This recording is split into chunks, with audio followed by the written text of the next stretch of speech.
Thank you. Where's the squeaky part? Oh, there it is. Oh,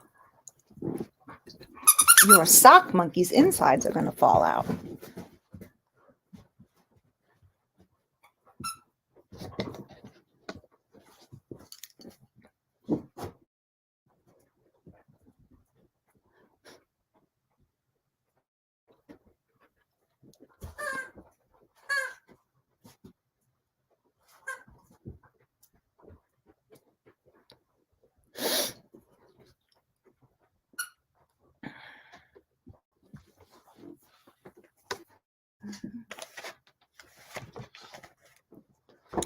Piper, I know you're 1 year old today. Huh? Oh, goodness, them big choppers. You are 1 year old today.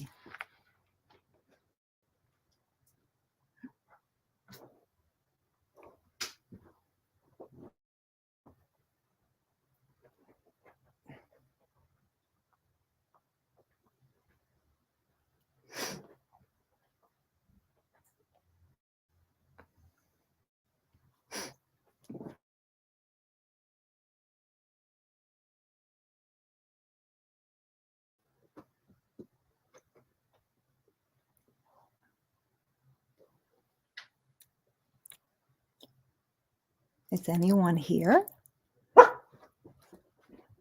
There's nobody there. They're all going to start barking now.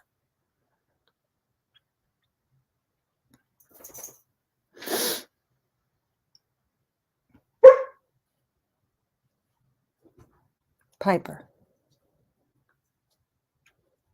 Oh. Hi, Alice. Hi, Betty Boop. I have a feeling my Wi-Fi is messed up. We're having like a wintry mix storm, and it's kind of windy, and everything seems to be popping up at once. So hopefully this will hold out till I'm done. I tried to get all 3 of them in party hats, and that wasn't happening. They all hate things on their heads. And wasn't happening, was it? Here's the birthday girl. Thank you. She's given me her favorite toy, her Foxy. Come on, Pipes. Come on up here. Come on. Come on up. Come on, show everybody your big nose. It's actually not cut shorter on hold. Here she is. Here's the birthday girl in all her glory. Here, look, this way. That way. This way. Over here. This over here. Look, this way. You gonna look that way? This way?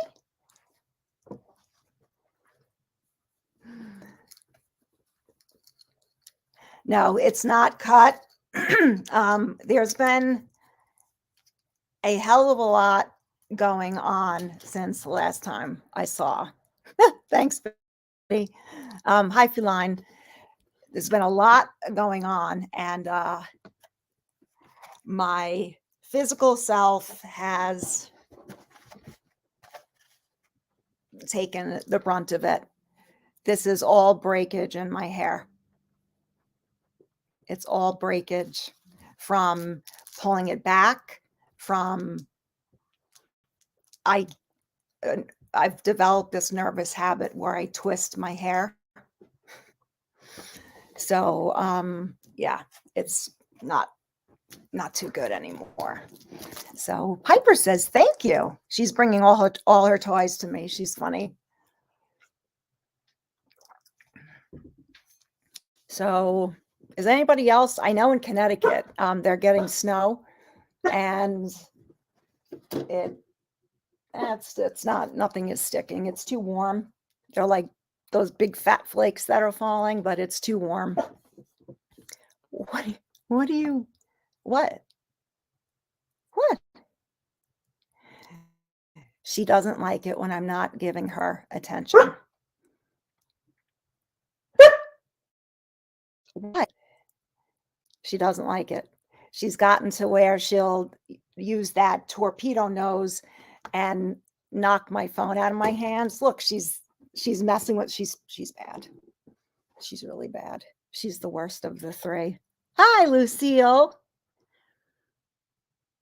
Oh, it snowed yesterday, freezing today. That I hate when that happens. It makes the snow all like crunchy and icy on top.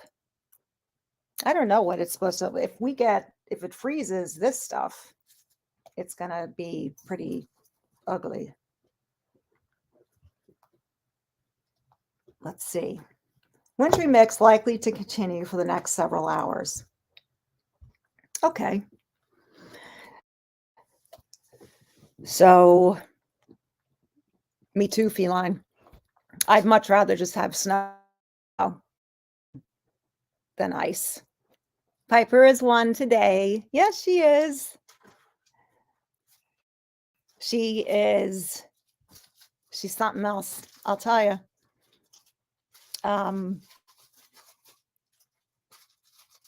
I look back at pictures before and I can't believe is the tallest of the three. She has the longest head, longest nose, and biggest ears of all three of them. And dare I say, she may be the smartest of all three. And that's saying something because the other two are pretty smart. But I taught her how to talk with buttons. So she's over there. She wants to go outside, but she'll be soaking wet if she won't go out by herself. She has to wait for Zoya. And if Zoya doesn't feel it, it's really kind of a comedy.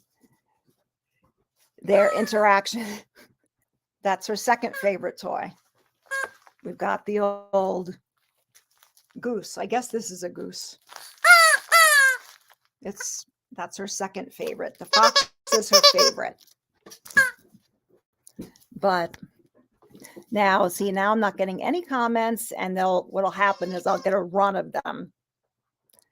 So I don't know if it's Wi-Fi or what it is, but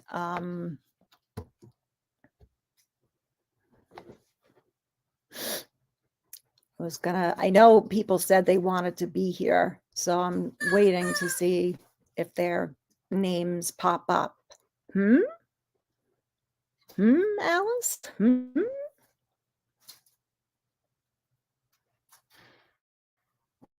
It's been a long time since I had a live stream. I don't even know how long it's been. I honestly just barely pulled this off. Lucille, no. And that is a story that I will get into because, oh, thanks, Alice. It is some story. I've been a nurse a long time, and what happened to my mother, I can't believe what happened. And you'll probably not believe what happened, but it happened. And on hold, barely. I'm barely just. It's been really bad. So I wasn't going to do this, and I said, maybe it'll help me feel better if I talk to you guys, because I always have fun on these lives, just because I feel like I've been so isolated trying to deal with things with mom. So, I try to smile and laugh and find the good and the funny. And sometimes it's hard. It's really hard. But, the one thing I can say is if it weren't for these 3 dogs, some days I don't know if I would have gotten out of bed. So, mhm, yep. The things that are going on with the elderly in this country is, it's shameful. It's criminal. So,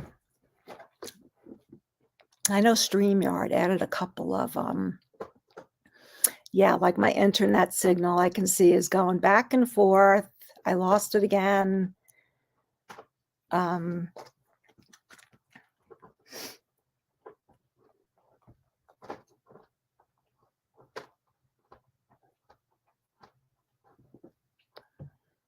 yeah, they do, Betty.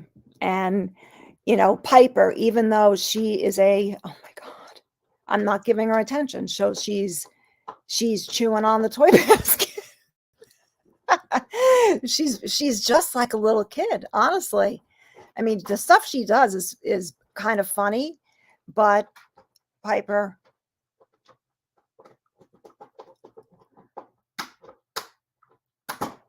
like she's a year old, and that means the other dogs are a year older too. They don't want to play all the time, but she does. So she gets into trouble. Piper, Piper, Piper. Hey, this is my training tool because she just gets into everything, and she hates water. I mean, she really doesn't even like going outside when it's raining. She does, but I don't think she really likes it. But yeah, she's the tallest out of them. Um, and she doesn't look like a puppy anymore. She looks like a full-grown dog. No, no, Lucille, it's an attention thing. Anytime I get on the phone, if I talk on the phone or text on the phone, she's over here, with her nose trying to knock the phone out of my hand because that nose is Piper.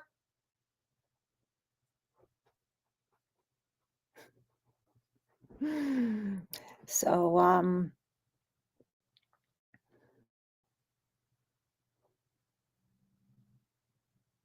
how is everybody else doing?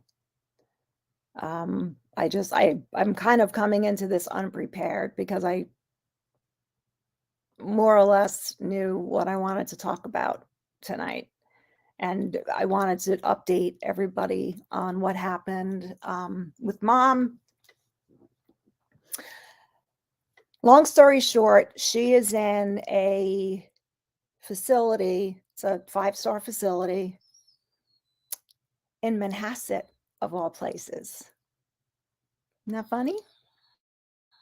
In Manhasset. And just the whole process to get her there, she wasn't supposed to go there. She was supposed to go to another facility that was only about 20 minutes away. Manhasset, without traffic, is probably about an hour away from me, but with the traffic, it's probably more like an hour and a half away. Hi, Nancy Thomas. I'm happy to see you too. So it's more like an actual long-term care facility, like where she was. They had, I think, 10 or a dozen long-term residents there, and there was a total of 60 beds, and the rest were all short-term rehab. The place she's in now, I guess they do take short-term rehab, but it's 450 beds in this other place. Alice, I hope to God, but you know what? Who the hell knows at this point? She wasn't in the basement that I knew of. But I have to think back to the last time that I spoke to, have I done a live since she fell down and broke her hip? I think I did. Because she fell down and broke her hip in July. And I think I've had a live since then. She did great from the surgery. She's walking very well now. She has a slight limp in the right side. And this year, she's had COVID, 2 or 3 UTIs. She fell 3 times, and the third time she busted her hip. Oh, the last thing I said, she had pneumonia. Yeah, she had pneumonia. It's better. So anyway, the biggest thing was that the facility announced on November 8th that it was closing. Did I do a live after that? I don't think so, because I've been literally consumed with this shit. Consumed. And I did everything that I could do to fight her being transferred, to fight the closing. I had a petition online. I appealed it with the Department of Health. There was a hearing. I lost. Yeah. And so the agreement was made to send her to the facility that was about 20 minutes away. So, and that was after I lost the hearing. So everybody knew, and I wanted her to stay here till the last day because, you know, she was 5 minutes away. And what happened, all the other people got transferred to Feline, but I don't know where. They're not allowed to say where they went. So after I lost the hearing, which I kind of figured I was going to lose, but I spoke to an attorney who told me to appeal the transfer and have the hearing with an administrative law judge from the state. I think it wasn't from the Department of Health.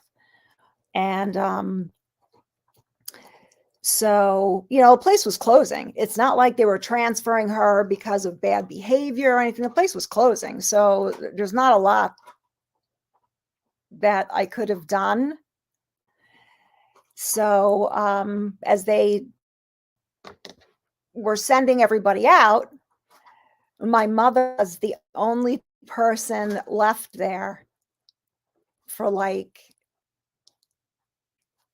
the week between Christmas and New Year's, the week of Christmas. She was the only one there. So they had an RN, an LPN, and a nurse's aide all there for my mother. It was kind of funny. They were very attentive to her before, but they were attentive when everybody left, and she was the only one there. So I'm trying to keep this straight in my head. I ended up finding out that my mother has a long-term care policy through my father's retirement. And the way I found this out is because I started getting explanation of benefits from her supplemental health care plan. And the skilled nursing facility was getting paid in full what they billed. Now, they notified me, I think it was April 21st, that Medicare was going to stop paying. So I took steps to apply for long-term Medicaid.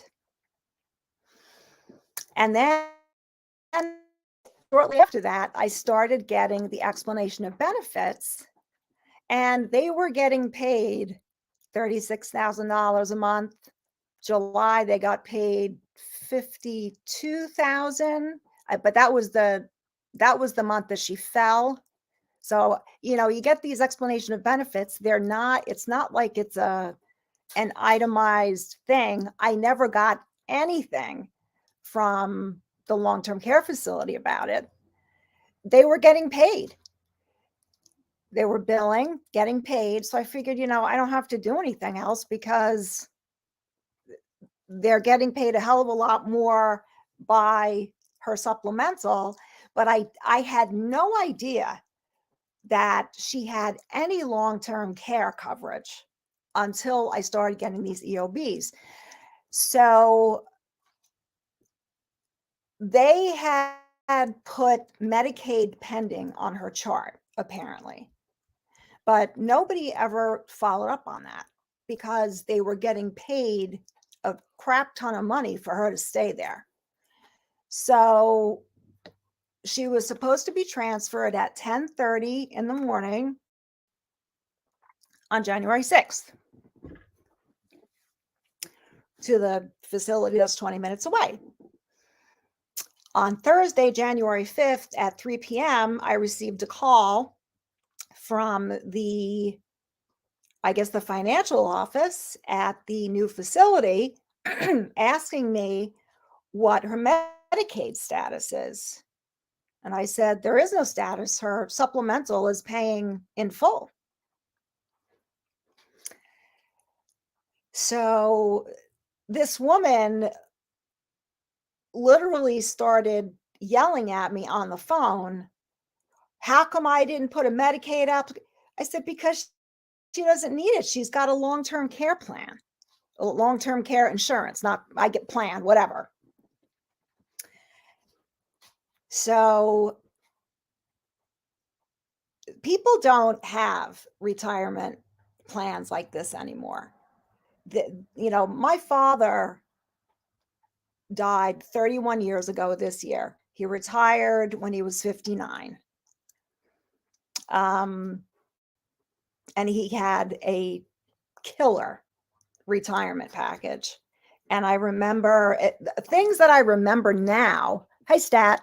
Things that I remember now that meant nothing to me at the time I heard them suddenly started making sense. I remember after my father died, sitting with my mother and her saying, well, at least I don't have to worry about being taken care of for the rest of my life. It meant nothing to me when she said it, nothing.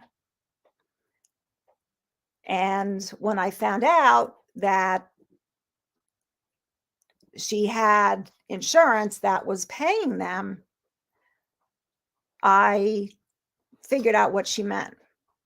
So anyway, this other facility, after this one was yelling at me because I didn't put a Medicaid application in, they summarily refused to accept her.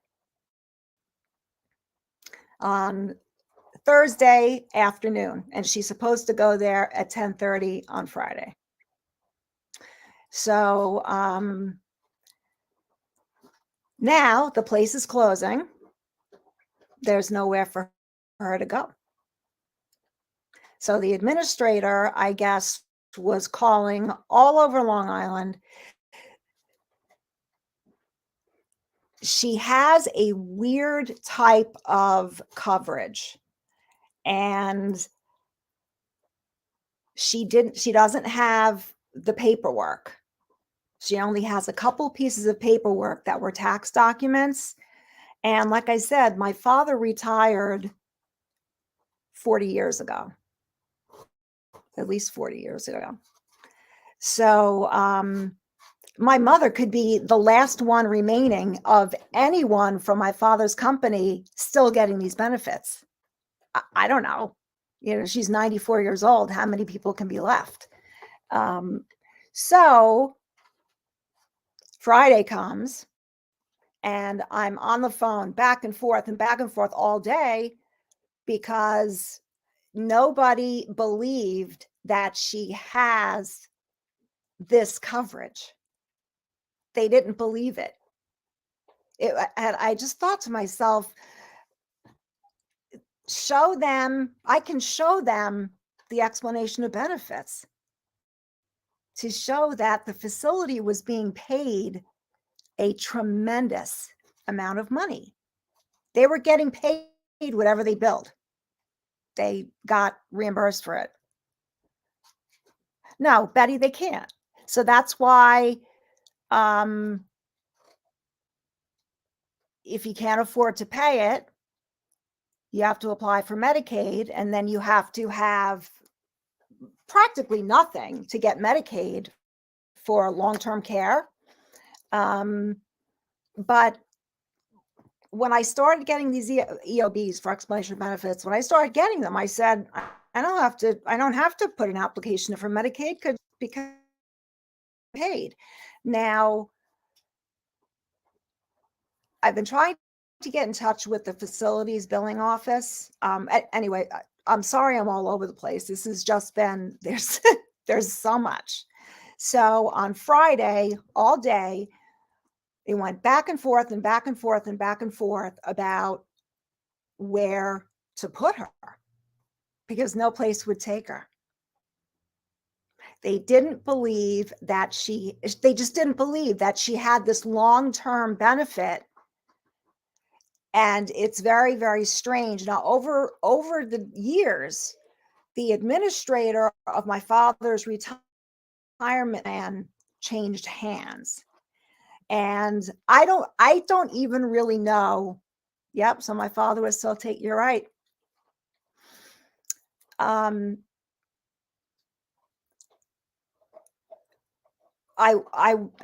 was told by the administrator, by other people, that they've never ever seen the kind of coverage that my mother has, like with this long-term care benefit. And then, so I think it was the administrator that said to me, sometimes, he's an older guy, and I'm talking like maybe my age, maybe a little bit older. It's not like 90. So I think he said he spoke with the billing office, and I mean, they confirmed that there is a long-term benefit, or else they wouldn't be paying. However, what's strange about it is generally when there's a long-term care benefit in a retirement plan, you can either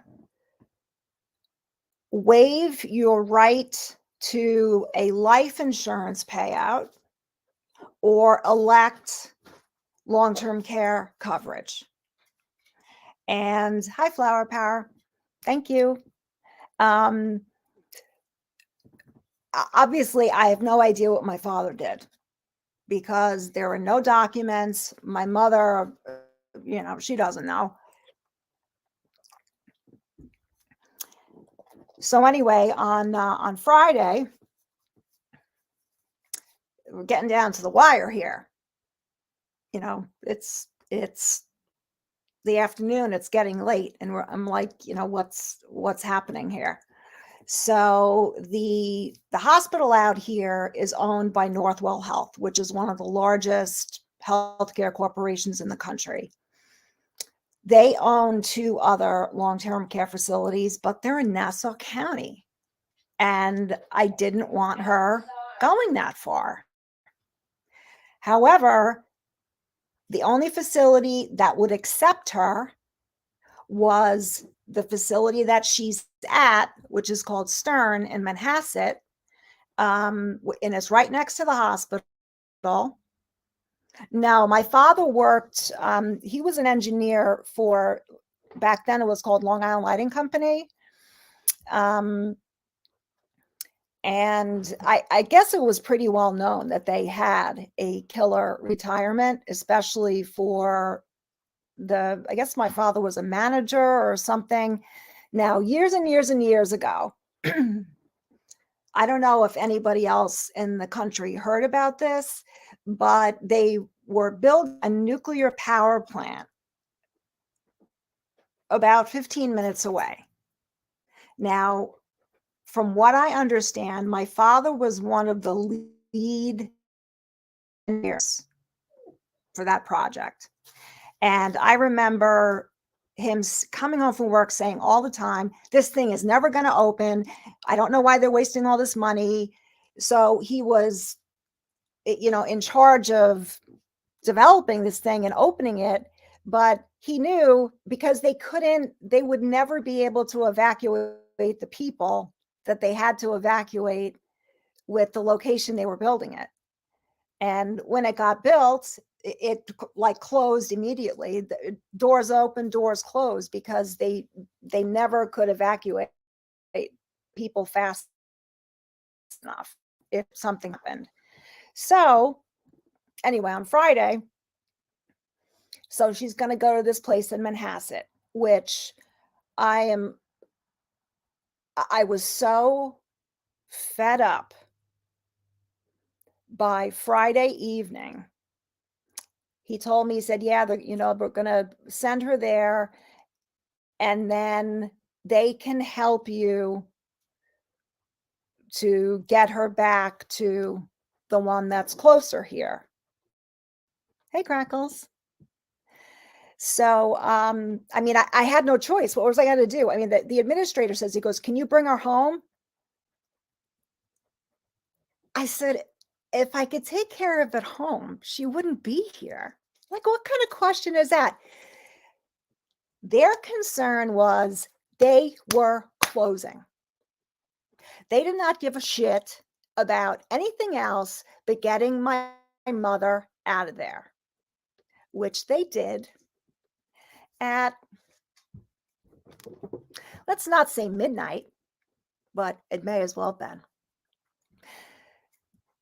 When I found out that they were sending my mother to the place in Manhasset, I had taken her hearing aids after the whole mess that happened last time with the hearing aids, with the intent that I would bring them over to the other place the next day.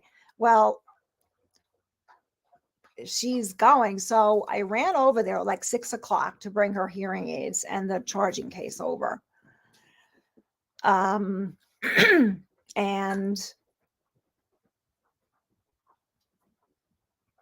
what the hell happened? Oh, so it was like 6:30, I guess. Let's say 6:30. So the administrator says, oh yeah, the ambulette is coming now.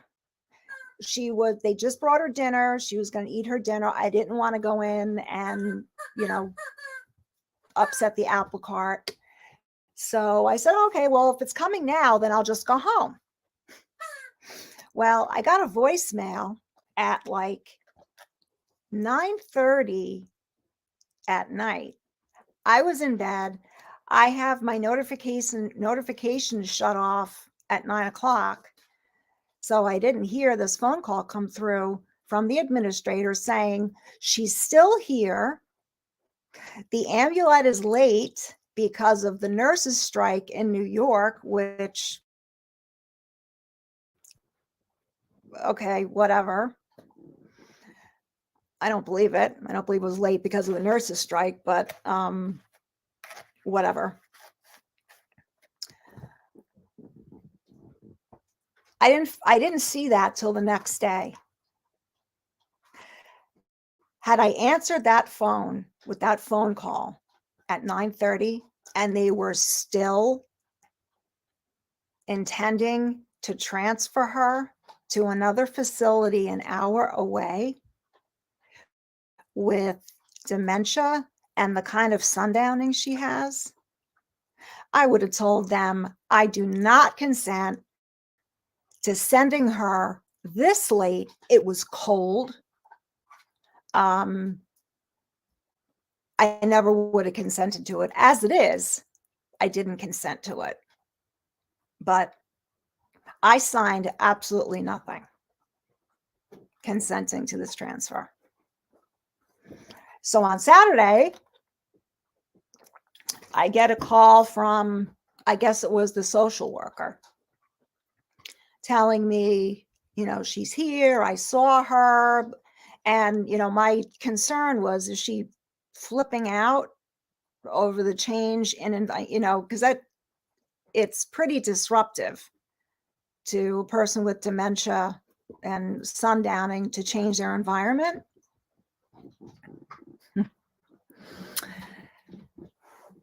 Okay, so the goes by, and I was friggin' furious about what they did. How can they? First of all, they fucked this up. Insurance, everything should have been taken care of. They had how much time from the time that they announced they were closing until January 6th to make sure that everything with every person there was taken care of properly for a smooth transition, a smooth transfer. Nobody ever checked on the insurance. Had they checked on the insurance, things could have been verified, but not when you call it Thursday at 3:00 in the afternoon and Friday when the place is closing. And I could not, to this day, I can't believe that they did that. I can't. What? Hi, Don. Thank you. They wanted that place closed because they want to renovate it to expand the emergency room. They don't have enough nurses to take care of the people in the emergency room that are already there, but who cares about that? Let's just build another one. People waiting all over the place, waiting for beds, just like it is everywhere else in the country. So I was just livid with it, even if they came at 9:45, they have to pack all her stuff up, load her onto a chair or a stretcher or however they took her, get her into the ambulance, drive the distance, and the actual drive is at least an hour. So like I said, it may as well have been midnight.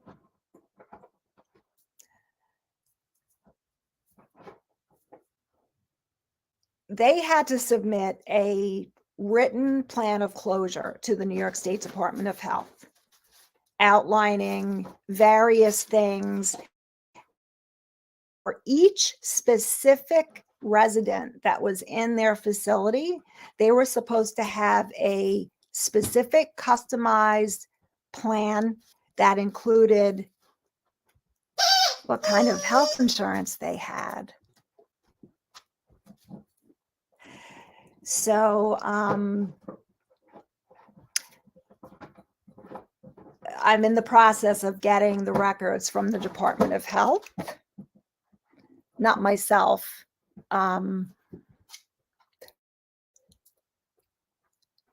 Because whatever they submitted to the Department of Health is nothing like what happened. Like I said, they had enough time. They didn't find out on Wednesday that she was being transferred. They knew this for 2 months. And if they wanted to send her on Friday at 10:30, everything should have been wrapped neatly with a little bow, ready to go. No facility should have been questioning anything. Lucille, you're absolutely right. So Monday morning, I get a phone call from the financial department, billing department, whatever it is, to tell me, now, I haven't spoken to a doctor or a nurse or a social, nobody. My mother could have been, sitting in a corner somewhere there. But the financial office called me to let me know that my mother is a private pay patient to the tune of $750. And I just thought, man, this healthcare system that we've got is just crap. I spoke to them about her long-term insurance. And this whole thing is just bizarre. When she went there was apparently a question about specific words. Now, 40 years ago, there weren't words such as custodial care, such as acute rehab. Back then, you had surgery, you stayed in the hospital for however long it was, and then you went home. You didn't have surgery, and then when you're barely awake, they already send you off to a rehab facility. That it was totally different. So the administrator from the facility that she was in here said that they verified and that it is a long-term care policy. So I started looking at the explanation of benefits, and they were billing for custodial care because that's what one of the facilities that refused to take her was saying she doesn't have the benefit for custodial care. They were billing for custodial care and getting paid practically $40,000 a month. So don't say she doesn't have a long-term care policy for custodial care because they paid the claims. So I went on a hunt to try to figure out what the hell kind of long-term policy she's got, because I did some research online about these older retirement policies, and it seems to be that you can either elect a life insurance payout when you pass away, or elect the long-term care coverage, which apparently is unlimited from my father. So there is no cap on it.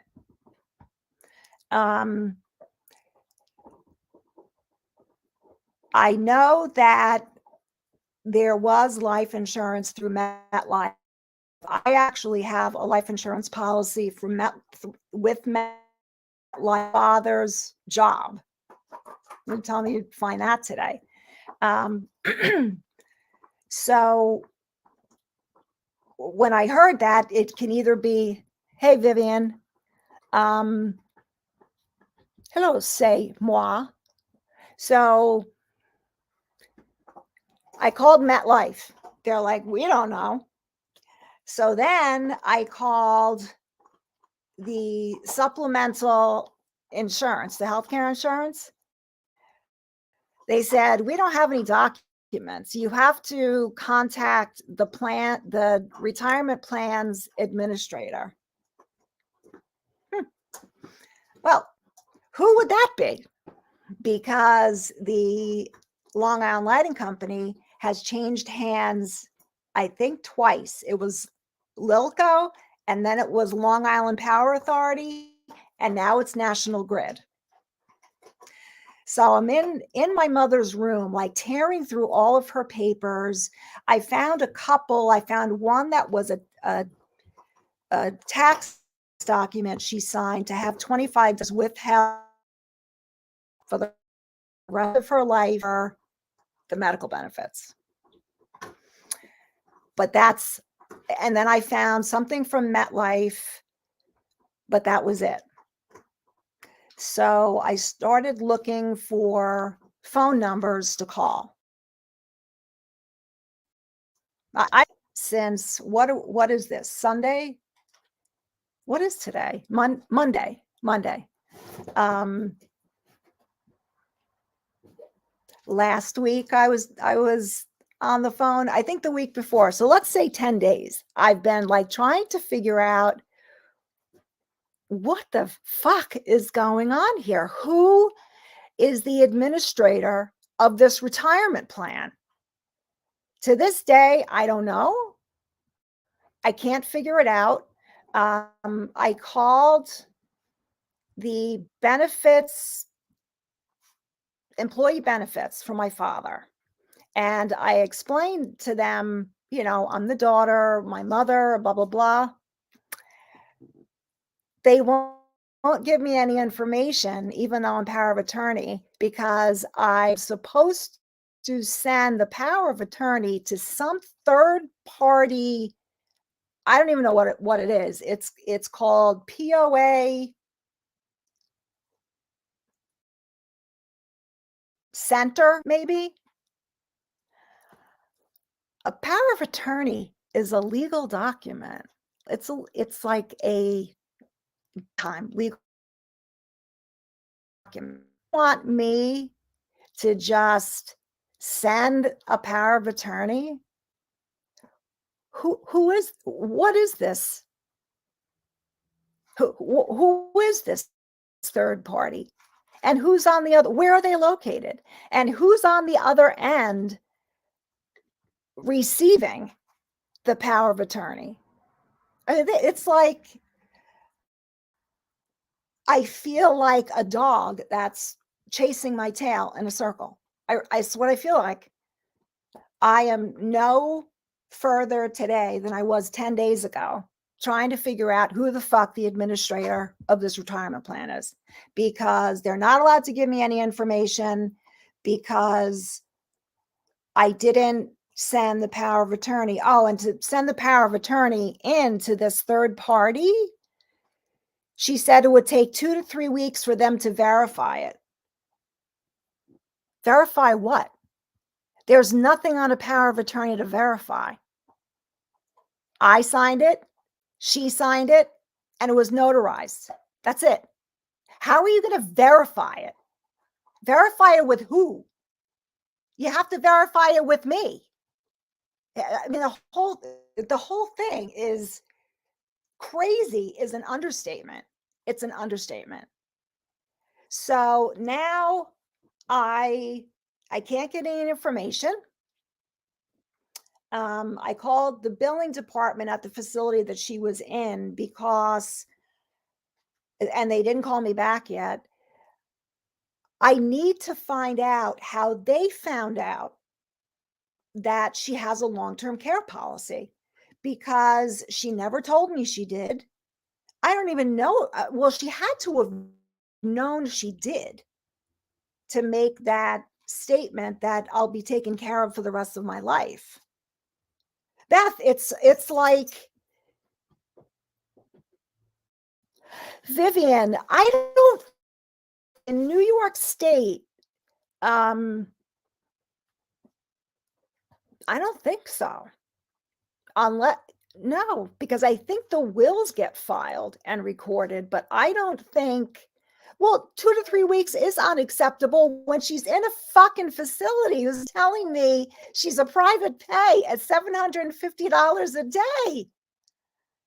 Like 2 to 3 weeks, what?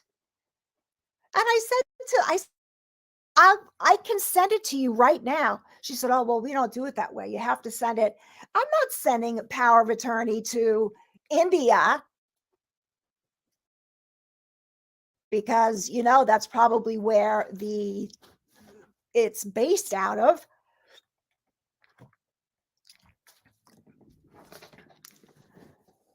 It's just, yeah, I don't think the POAs have to be filed. The will gets filed. Alice, I don't know. I don't know. And I guess it would depend on,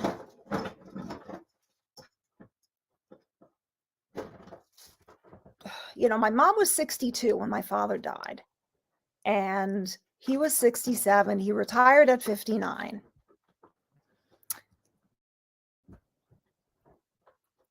I don't know at what point in employment that he would elect the long-term care coverage as opposed to a life insurance. But I don't know. Do you do that before you retire, or do you do it in the course of your employment? I don't know, because they don't even have these plans anymore.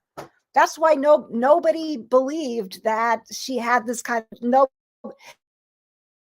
you've never seen that. Well, no, because you're like 24 years old and nobody gives stuff like that anymore. So, oh, I have copies. I have the original. I have copies. New York Power of Germany, right? If I have the using in real estate, right? Okay, yeah. So, Betty Boop, I'm not sure it's even about passing the buck. I don't think anybody knows what the hell's going on. I really don't. I was on the phone with employee services, and I mean, the girl, the, the, the first line of representatives that answer the phone are the gatekeepers. Their job is to prevent people from escalating to a supervisor. That's what their job is to do. And feline, I swear I do not know. I don't know. And what I really want to say to them is file a claim. She's not even been there a month. But at the end of the month, file a claim and see if it gets paid. I understand from their point of view that if they file a claim and it doesn't get paid, but to a Medicaid application is retroactive for 90 days. So they're going to get paid one way or the other. It's just they're better off filing the claims with the supplemental because they would get paid whatever they billed. Flower Power, the place that she's in now, is 5 stars. It's considered to be, I think, the best place on Long Island right now. And they do seem to be well staffed. But all I wanted from employee services, I said, is there a way that I can get these documents to see for myself what it says? I went on the website for a supplemental, because all it is just I don't know, it pays the extra 20%, but then no, Vivian, I don't think that's it.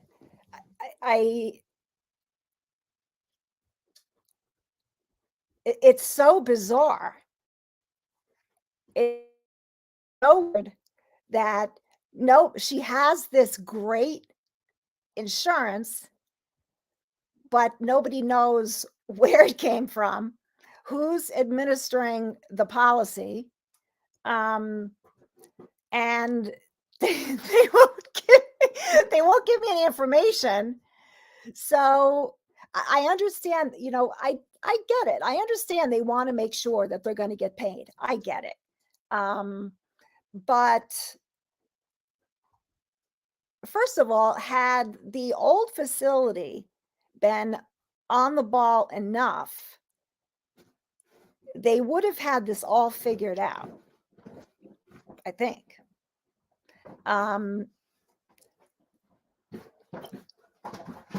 It's just bizarre because nobody knows who the administrator of this retirement plan is.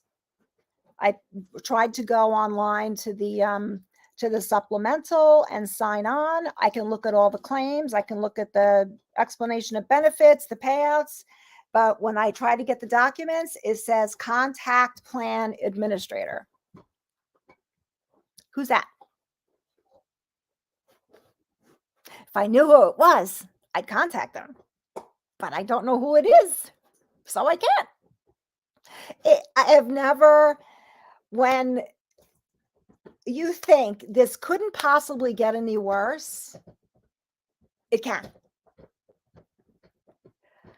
Um,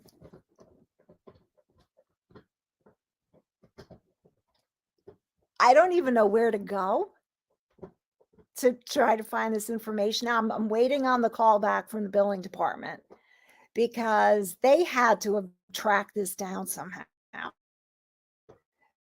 to long-term policy that they could bill, and they were billing it under custodial care. I need to find out if they got documents, where they got documents from.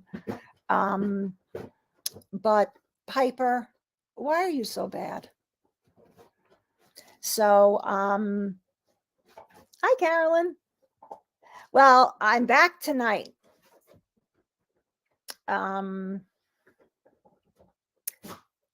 I've been in a,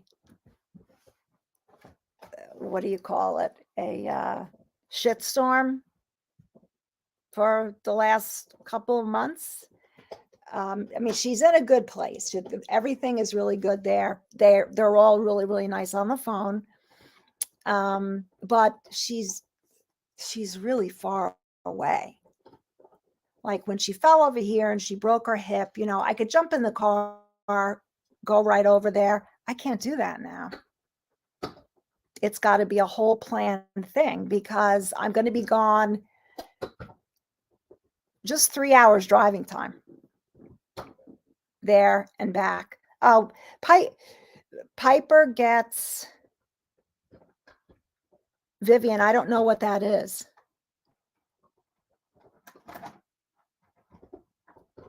If it's worthwhile, I will try contacting, but I don't know what that is.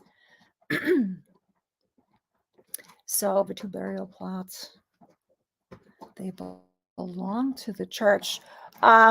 Stat, is that on Long Island? Betty Boop, you know what? You're absolutely right. The insurance companies would save.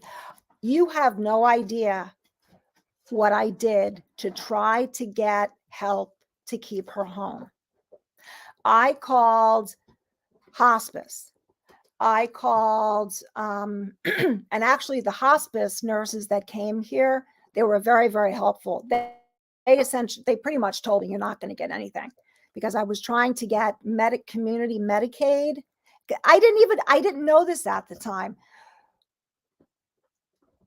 I probably could have, or maybe can still get somebody in here to take care of her. Had I known she had this long-term coverage, I may have not had to place her anywhere. I didn't know. The hospital, the long-term care facility that she was in, they found out. I didn't even know. National Association of Long-Term Administrator Boards. I'll have to check that out. New York. Stat, that's the insurance. The New York State Financial Services. That's used to be the insurance. It was a different name.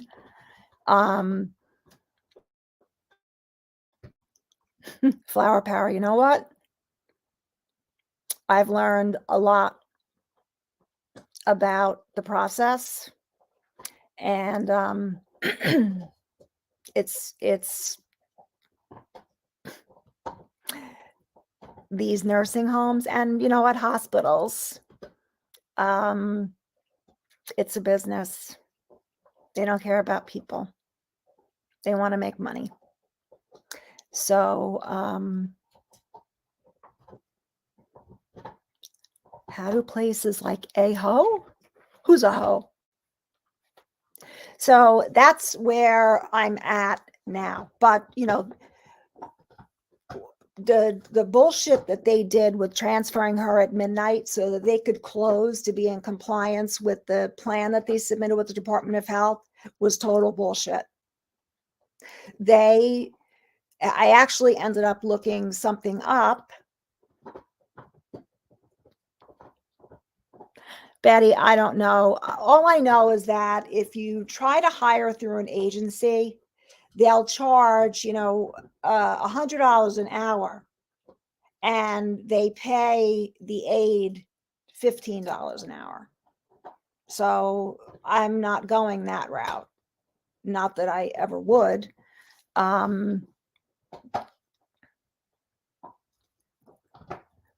Yeah.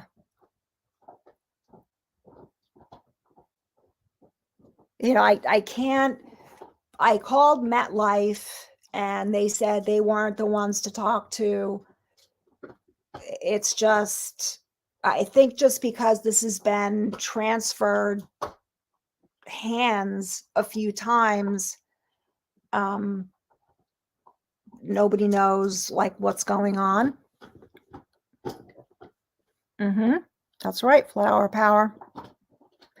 And another interesting thing that they kept telling me, oh, look on the, what the hell do they call it?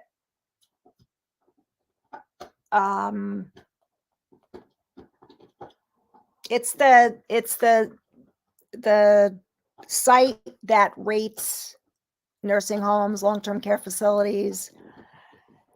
And I found a New York Times article from December 2021 about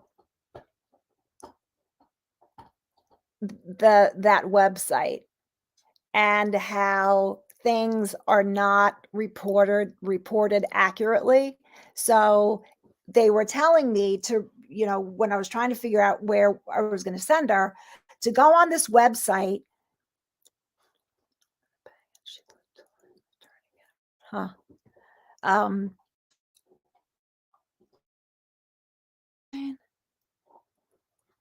God, see, I can't remember anything. I forgot what I was just talking about.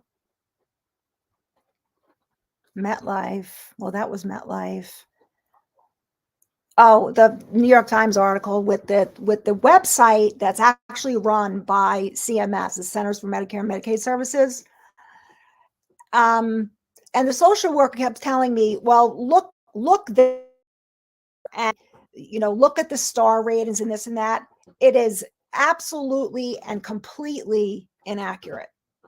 The shithole that agreed to take all the residents was the shithole that she was in 2020. And they were trying to convince me that it's a 5-star facility, to which I proceeded to laugh like I was at a comedy show. I said, I can assure you it is not 5 stars. Not sure if it could even come in at 1 full star. So I told the social worker, I'm like, that's not accurate. Like, why are you even telling people to do that? It's not accurate. And that New York Times article was really, really interesting. Right, Lucille.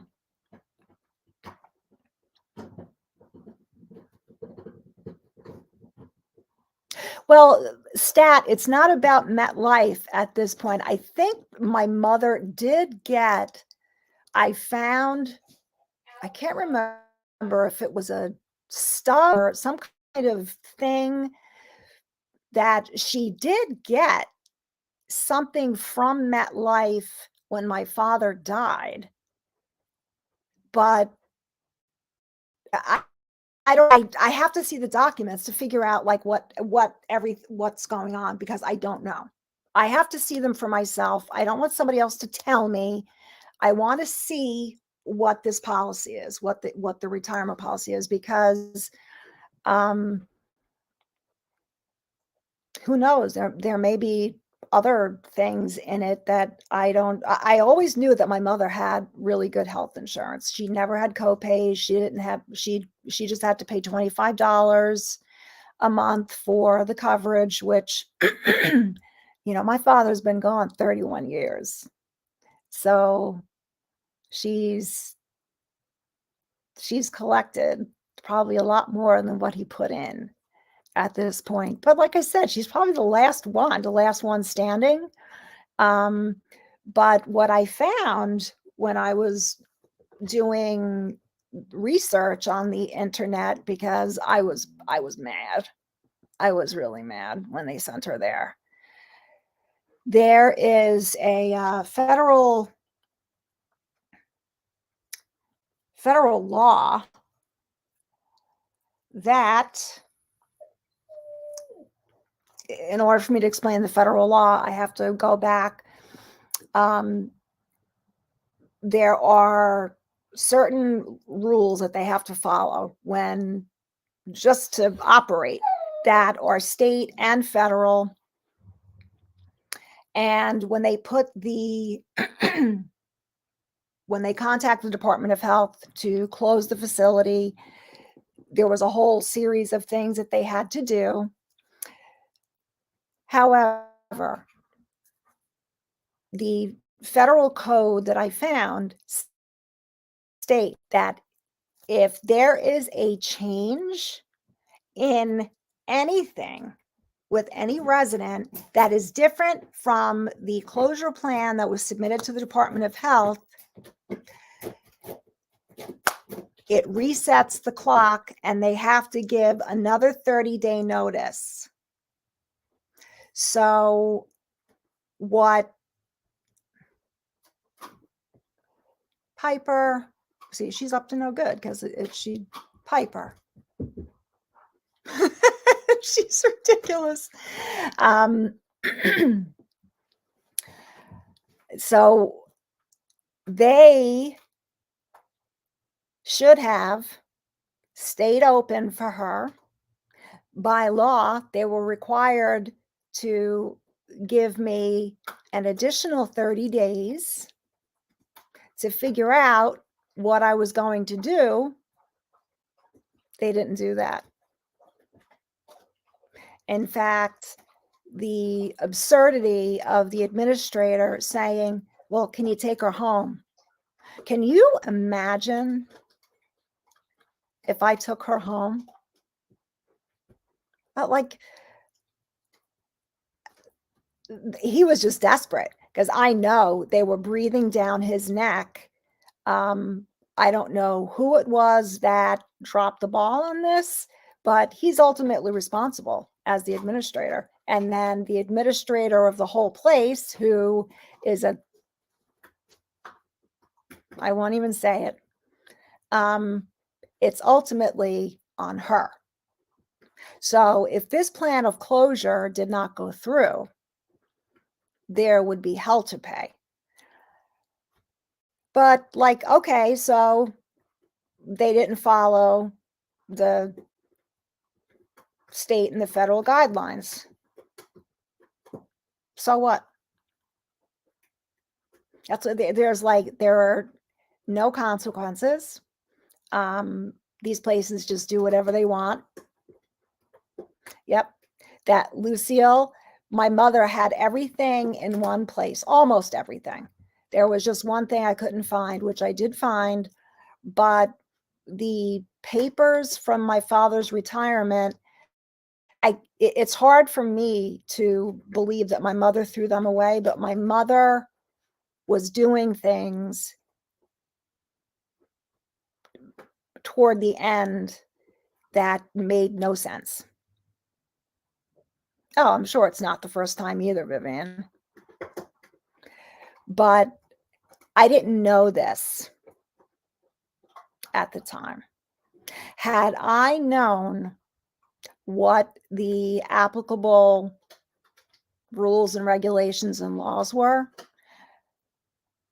I would have been able to say this was a change in the transfer plan, and pursuant to, I think it's 42 Code of Federal Regulations, 42 Section 483. The fact that I can remember that is crazy, but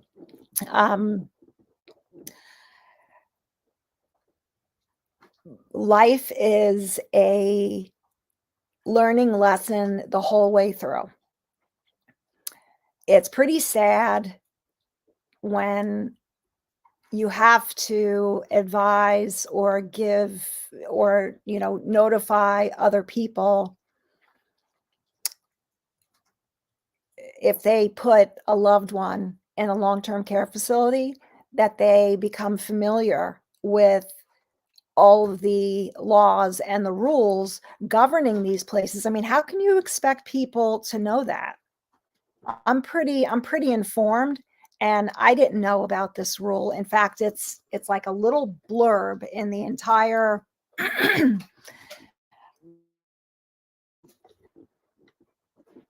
yeah. Well, Vivian, it, it's a shame it has to get to that point, but they don't pay attention any other way. So it's just this whole thing. I I don't even have words for this. Right, Lucille, you're absolutely right. And someone said to me, and this is so true. I'll never forget it. Trying to go up against these big healthcare corporations is like trying to go up against the mafia. If that is such a perfect comparison, because these big corporations are so politically connected. They give a ton of money to campaigns. You can't win against them. I mean, you can file a lawsuit for, medical malpractice or whatever, but when it's not like on Friday night at 6:30, I could call up an attorney and say, "Hey, they're not there." So, yeah. So as it sits today, I still don't know what kind of plan my mother has. She's in a good place. It was funny because my friend Sandy, that helped me take care of her, we did a conference call with her. And she sounded like she was just way too busy to even talk to us. She answered the phone. I said, "It's Sandy and Diane." She goes, "Oh, hi, come visit me. Bye." And she clicked and she hung the phone. So I don't know if they were bringing her to some activity, because this place has a lot more activities. And so I don't know if they were like bringing her out to play bingo or whatever. Um,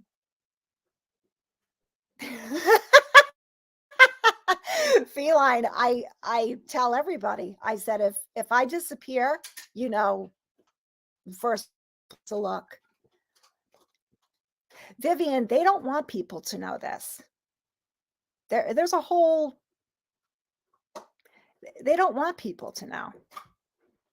The best, well, stat, that's why I'm waiting for a call back from the billing department. They had to have figured out what it was and how to bill it. Um, I think you're right, Lucille.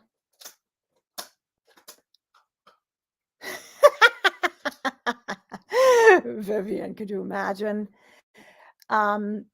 Because I am curious to know who they contacted and what they found out, because literally it was like I was driving my car into a brick wall over and over. Put it in drive, reverse, back up, drive. That's what it felt like I was doing. I was getting no, and I still haven't gotten anywhere because I absolutely refuse to send that power of attorney to some,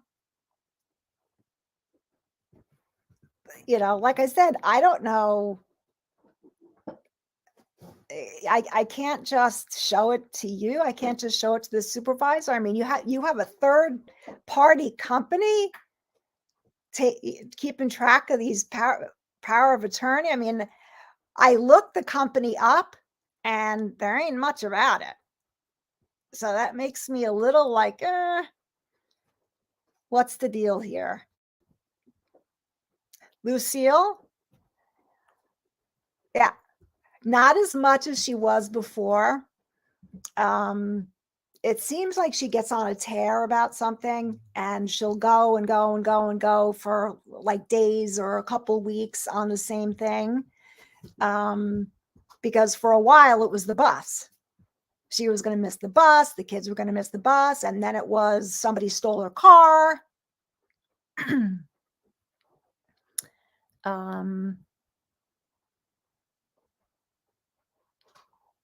The power of attorney. Yeah. You don't, but it doesn't need to be.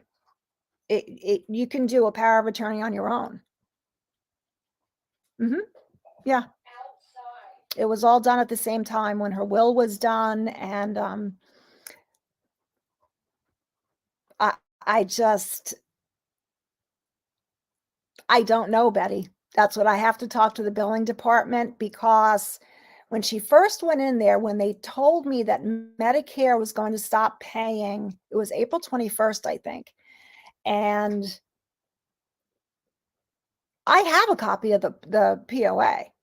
That's not an issue. Or refer them to the law. They're not going to do any work that they're going to do it the way they do it. And I couldn't even get to a supervisor when I called employee benefits. I kept getting transferred. Oh, you need to speak to this one. I was on the phone one day from 10 in the morning until about 4:30 in the afternoon, being transferred from one place to the other. HIPAA laws, as far as the HIPAA laws, are fine because I'm power of attorney and I'm her healthcare proxy. Or, oh, I know, feeling that happened too. I got disconnected a couple times.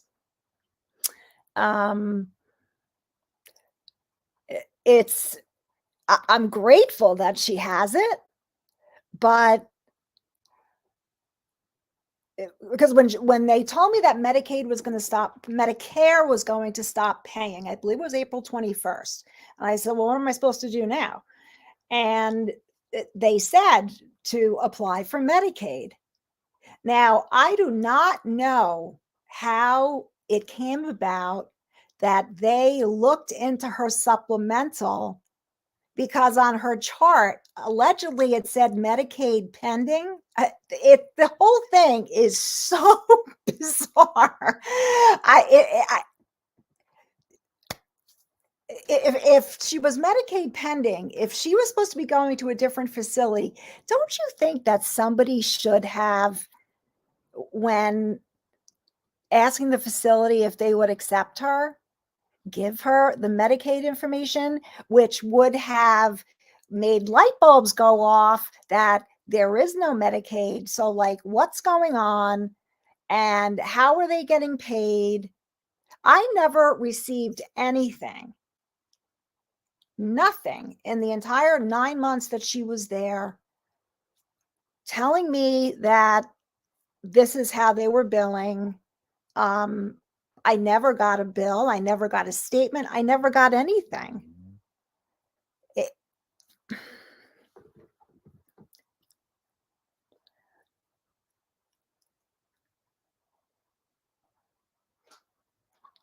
Vivian, that's what I thought too. I did look online, because they have to file taxes, and I think it's 5,500 is the tax form or something. I could be very, very wrong with that. For some reason, 5,500 sticking in my brain, but I don't know why. And so I went there trying to search for the tax return. Now, like I said, it's changed hands. So originally it was Long Island Lighting Company, which is the Lilco, Lilco. And then Lilco turned into LIPA, Long Island Power Authority. And then it turned into National Grid. Her health insurance plan is I don't even know how to describe. It's so weird. She has a oh shit, I can't think of the word for it. I know this is a horrible live because I'm totally unprepared. But her health insurance, the supplemental, is the company that administers it is different than the actual company that the healthcare is from. The company that is the administrative company really doesn't exist anymore. They were a healthcare company. I don't know. Yes, I called yes, I called National Grid, the employee well, whatever the main line was, and then I got transferred 5 times and finally ended up on employee services and with a representative who couldn't help me, who didn't want to help me. And I said to her, "Can I talk to your supervisor?" And she said, "Well, you know, I have to send the supervisor an email." I said, You can't just put me on hold and get a supervisor for me to talk to?" "Oh, that's not how we do it. I have to send an email and it'll be a couple days before they get back to you."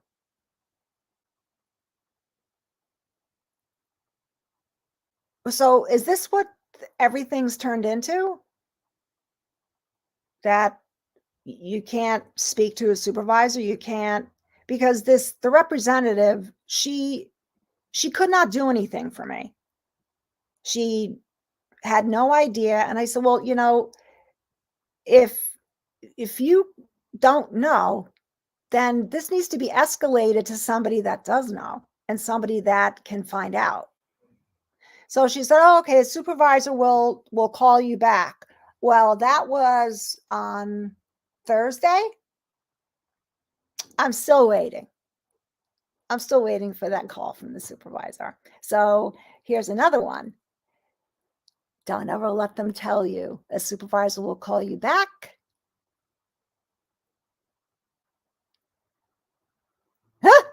Vivian, yeah, that's the main number. And that's the number that I called, and I got transferred here, there, and everywhere because nobody knew what the fuck I was talking about. Um, and the one that I spoke to that could actually see something on the computer, and meanwhile I'm like pleading with this woman, like, "Help me. I need help. My mother is in a nursing home and I need to know what kind of what is this?" And apparently she was like looking at something on the computer and she said, "Well, I can't do anything because your power of attorney isn't on file."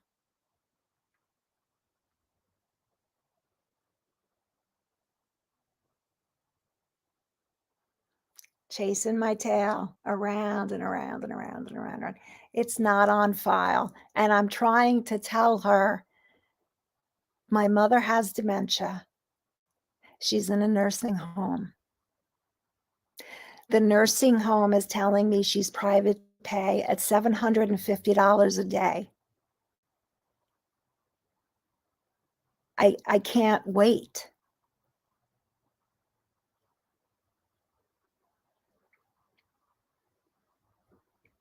But it's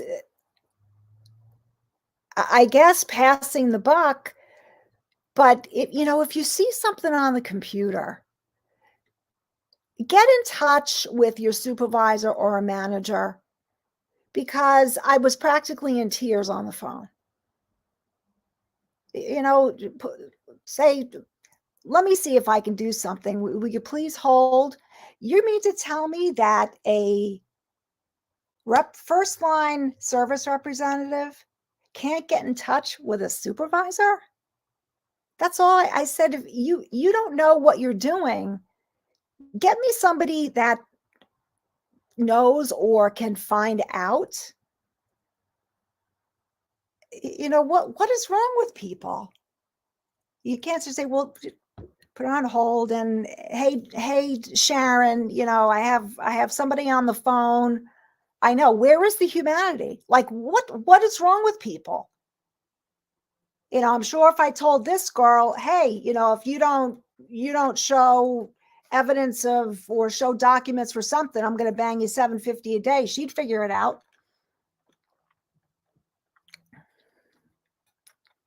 Well, they're not going to get the property. So stat, yeah, for sure. But there's really no notes to take because nobody knows anything.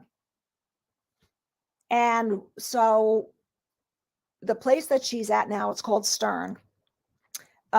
Their financial office called, and the woman was really, really nice. She was the head of the the head of the billing department.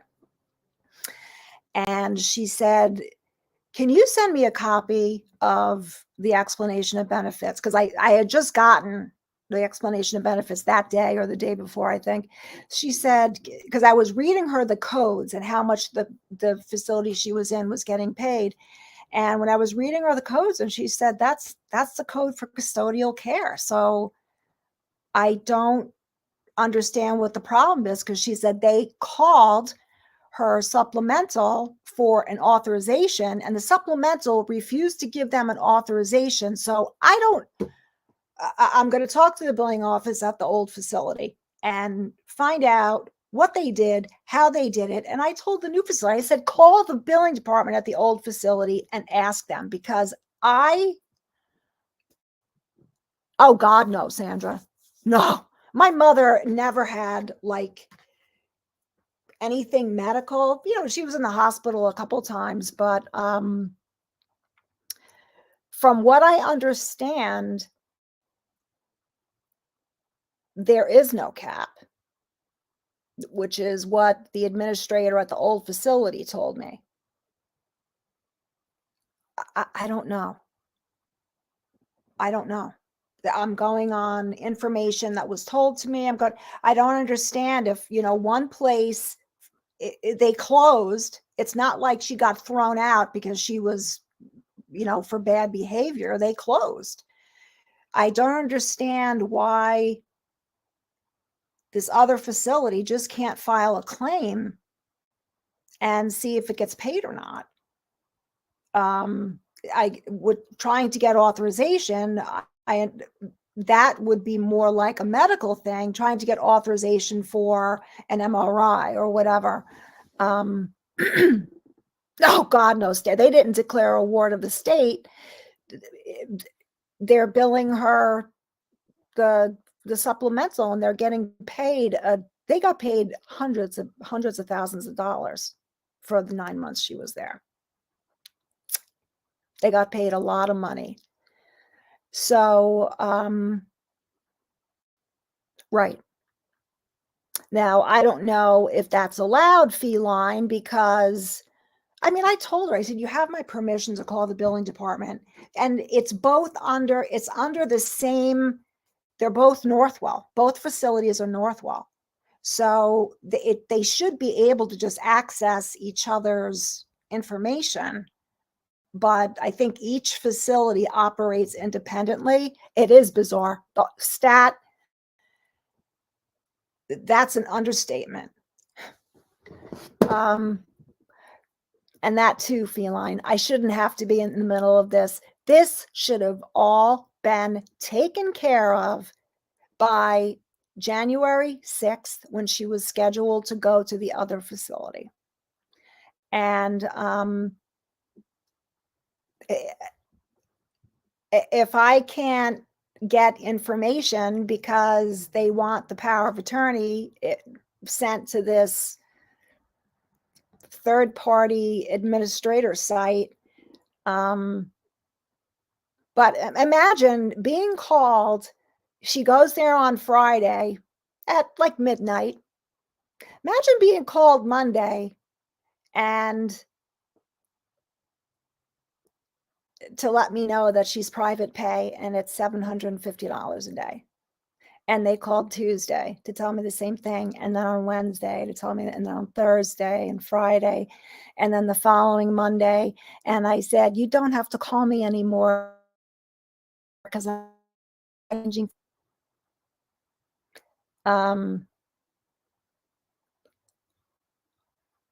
Right. And Lucille, I didn't even think of that until a friend of mine told me this, that she's probably the last one, even because I think if you were to look at that whole generation, my parents were on the younger end. So the rest of the generation is gone. And my friend said to me, she's probably the last one standing. They probably have to administrate just her, the plan for her. People, hi, Moonchild. Vivian, I've thought of that too, because somebody has to know something. And I'm calling for information. I'm not, it's really frustrating.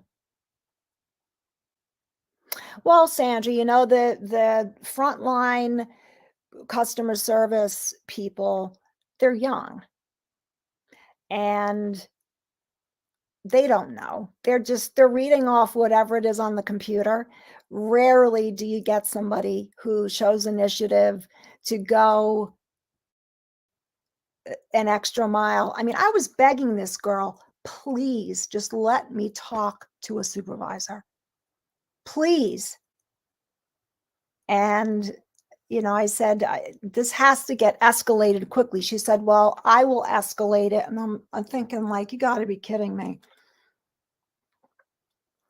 So, right. They read from a script. They read whatever they see on the computer. There is no independent thought. And they try to insulate the supervisors because probably everybody wants to talk to a supervisor, since the frontline, customer service people, you can't help. So they have somebody to answer the phone to kind of like, placate you for a little while. But when you really need information, they have to bump you to a supervisor, which is, well, I have to send an email to the supervisor and it might take 2 or 3 days.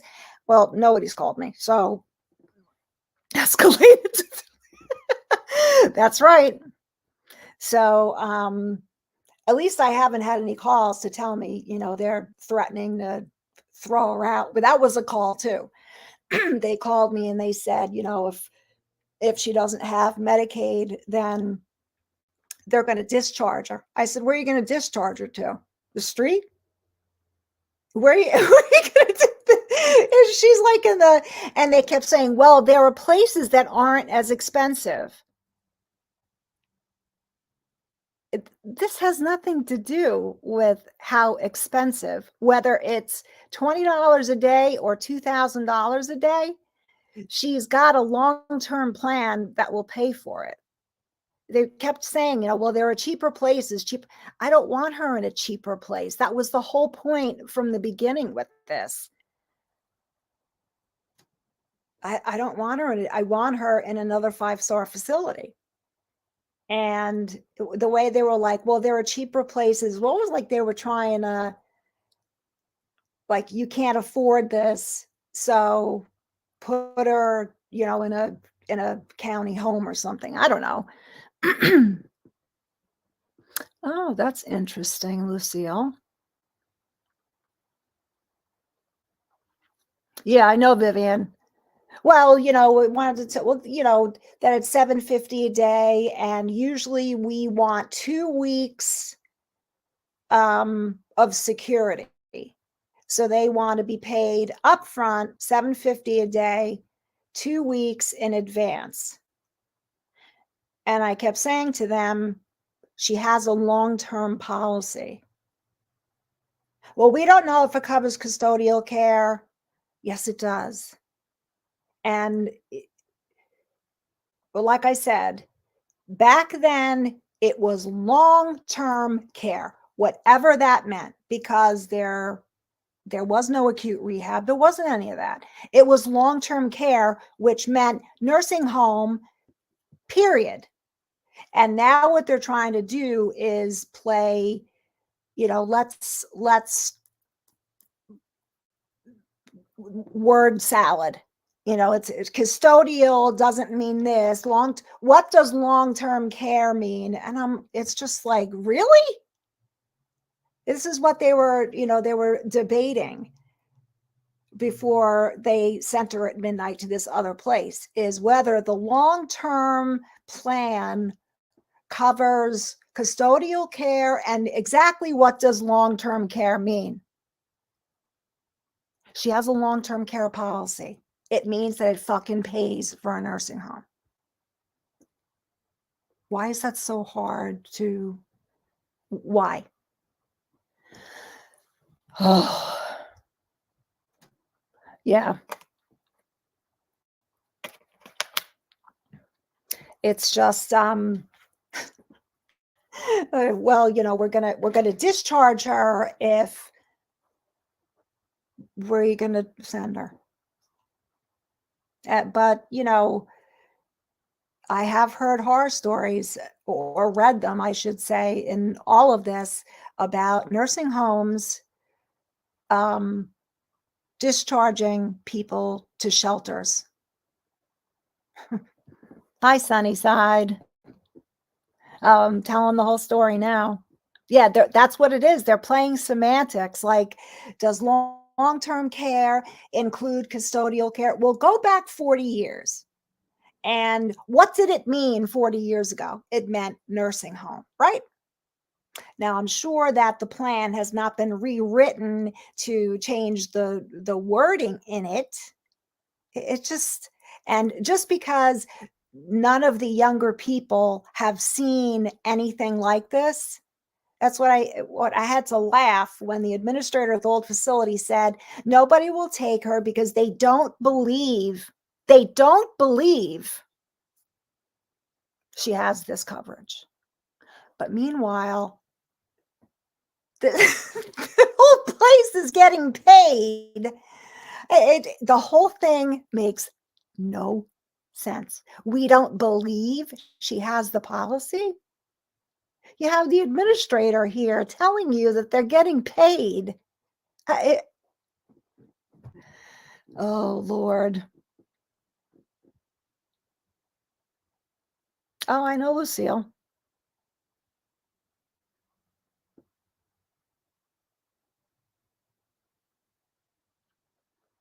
It's, oh, thanks, Sunnyside. Oh, she's finally sleeping. They're all three of them are finally sleeping for a little while. I don't know how people navigate these things if they're not I don't know if educated is the right word, or schooled, or maybe aware of all this stuff. Because you know what? I was not prepared for any of this stuff. And, you think, oh, I'm a nurse. I don't know anything. All of this is new to me. It's all new to me. So, yeah, I have no idea what kind of plan she's got, but hopefully they'll pay. Oh, you're going for a walk on the beach. Happy New Year to you. Enjoy your walk on the beach. You know, Vivian, I'm not afraid of legalese. I can read legalese. It's just, can you just tell me what kind of policy it is or plan or whatever you call it so that this new place can get paid and they leave me alone? I don't know. When I have more than once actually in the past year gotten to a place where I don't know what to do anymore. I don't know what to do.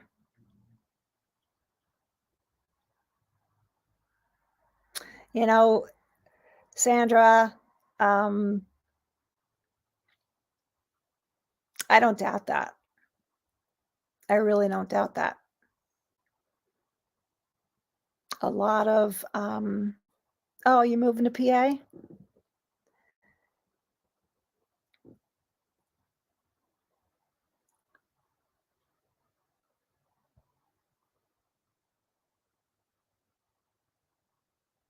I don't know, Alice. I don't know if I'm allowed to. But the whole thing makes no sense. If this other place, and I'm telling you, for the month of July, they got paid $52,000. For August, they got 42,000. And then it was like around $40,000, except the month of July, which is when she fell and she broke her hip. So I think like for physical therapy, whatever that was, physical therapy or whatever she had done there, that was part of that 52,000. But whatever they're billing, they're getting paid in full. They got paid a shit ton of money.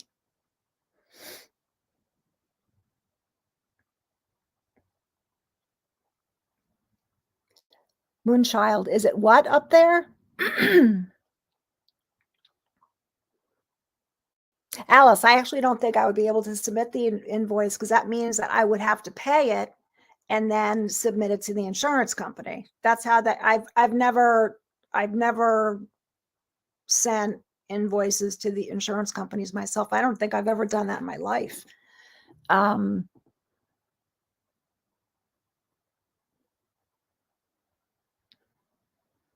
Vivian, you know, as far as a judge review it and make a ruling, I don't even know how a judge would review this. The documents will say what coverage she's got. It's a matter of getting those documents. Oh, I know. I don't know if it's Bet or Betty. This really scares the shit out of me for oh yeah, it's chilly and it's but it's not freezing. Where's my thermometer? It's 35 degrees out. So it's like wet snow. I know somehow they got paid. So you know damn well that an insurance company would vet a claim really well because the insurance company is not going to pay claims when there's no coverage. There's got to be coverage for it. They knew how to code it to get paid. So yeah, hopefully somebody gets to the bottom of it.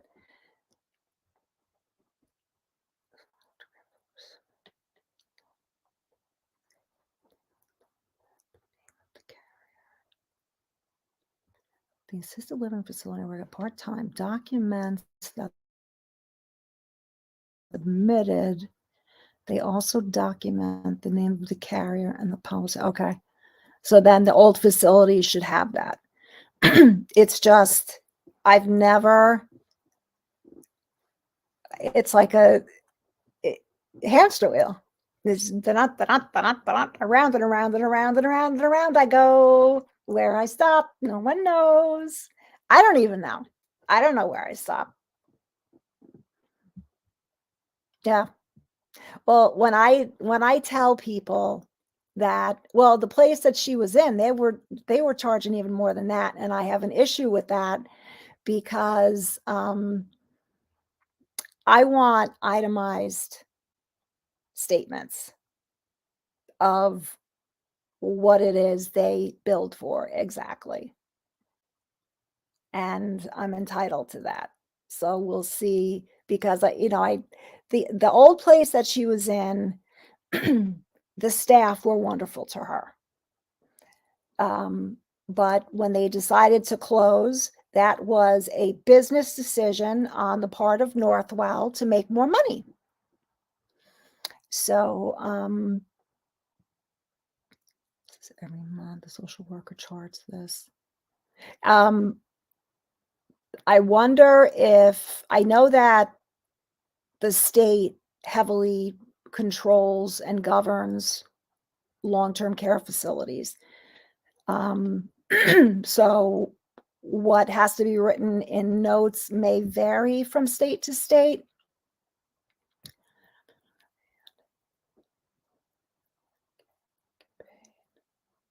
Yeah.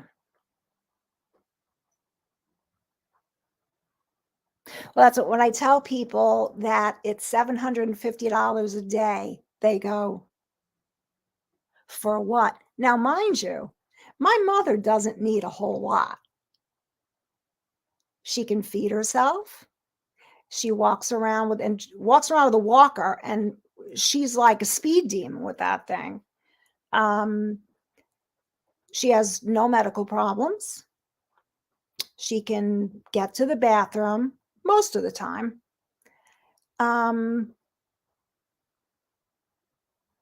So it's not like they're doing all that much for her.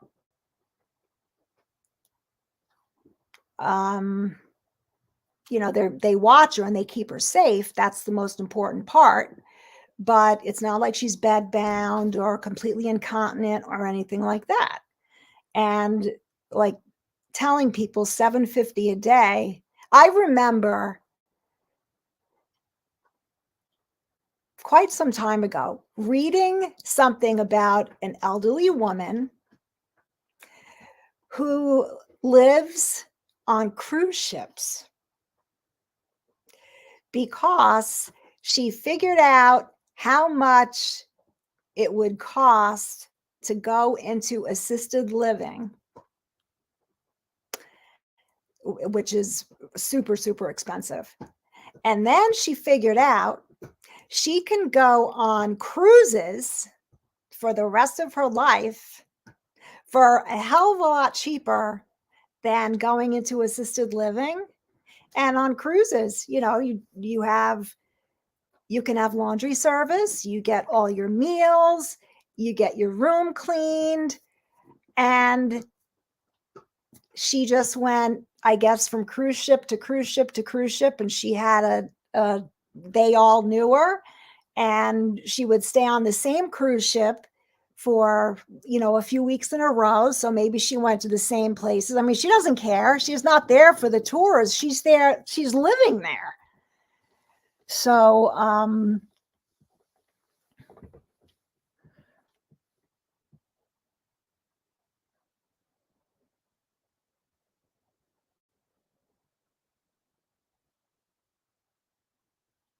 $3,000 a month. Holy shit.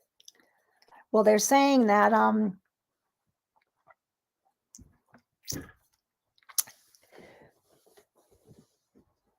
since the interest was raised, the housing market that was so hot and everybody was selling their house for twice what it was worth, that's slowing down. So it's driving the rental market up.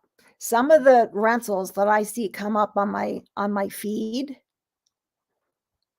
It's, I truly can't believe it. I cannot believe it. 1 bedroom, 1 bathroom, basement apartment, $2,300. I am not even lying either.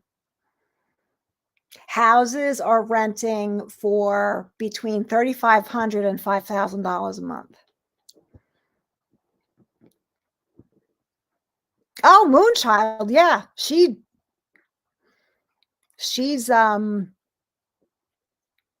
yeah, she scoots around pretty well. I mean, I think back to when she broke her hip and I was in the hospital with her. They have a special orthopedic unit that's beautiful. And I remember, she was laying in bed and she was sleeping. She had a big bruise on her cheek. And I sat there and I was crying because I thought for sure that was it.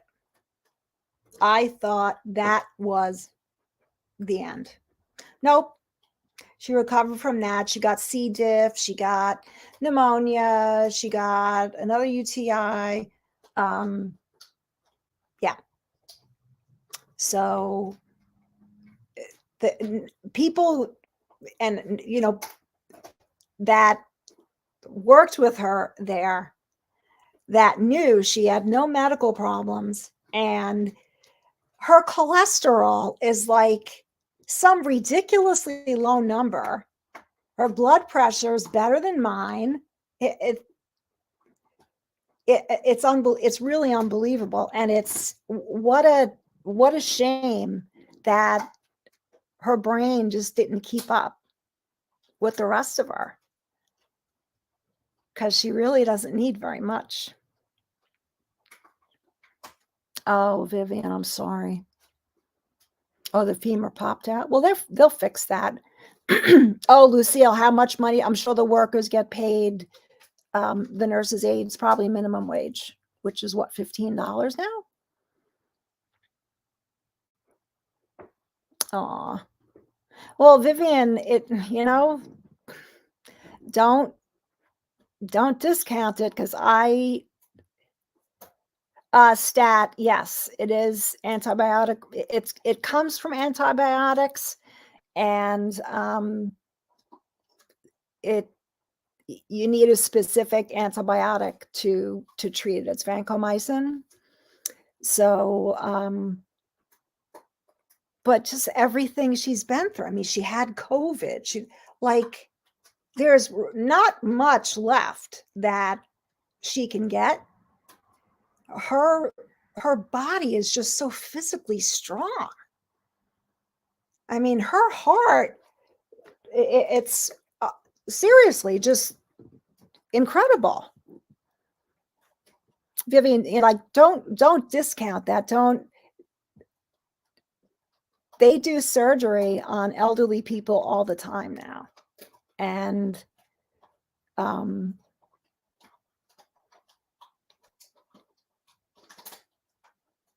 he's getting that put in. Vivian, the woman that lives across the street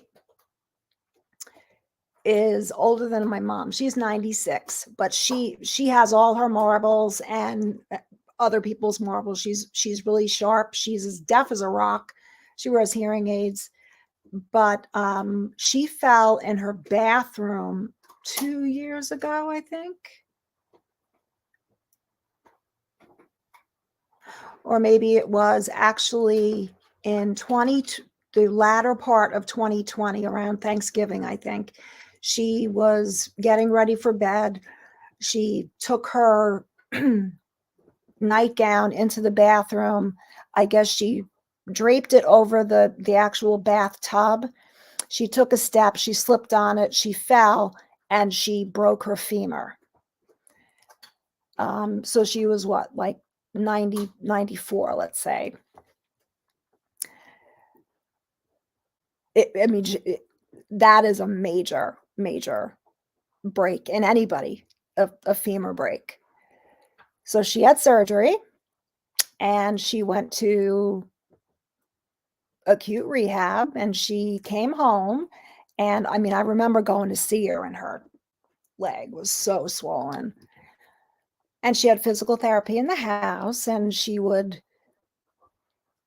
do what she had to do at home. Do you know that she is walking around with her walker, which she uses just kind of for balance more than anything? She doesn't rely on it to, bear her weight or anything. It's really just a balance thing. But she did it too. I mean, these two, there must be something in the air or the water here that keeps these people living so long. She's great. She goes outside, she'll do some weeding, and so they can do okay. Aw, flower power, I'm sorry. Oh, Vivian. Oh, Sandra will be 92. God bless her.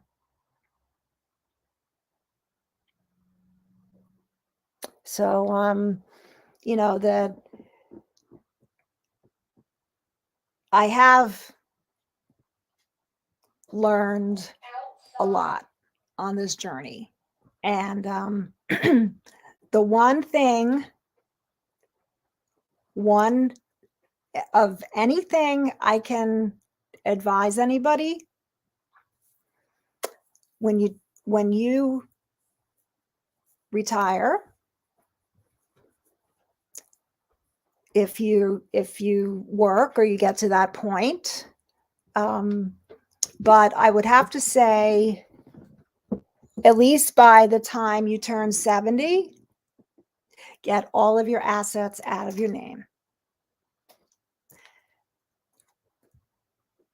Put them in somebody's name that you trust, or in a corporation name or something, because there's a 5-year look back period. Piper wants to, oh, did you see her? Yeah, here she is again. She brought me this. Isn't that nice? So she does. She brings me gifts all the time. Come here, boo boo. She is just as sweet as she could be, but God, she's bad. Here.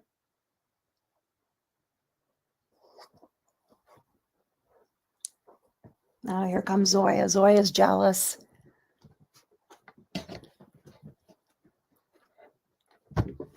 Oh, Jesus. The thing is with Piper, her nose is so long that it gets wrapped up in the wires, and that thing, it's like a torpedo. I say, I wish I could get it. She just got so big. It's not easy to come up here. Come on. Want to come up? Come on up. Come. You want it? You want your bone? This is like so old and gross. She loves it though. Come on up here. Come on. Come on up.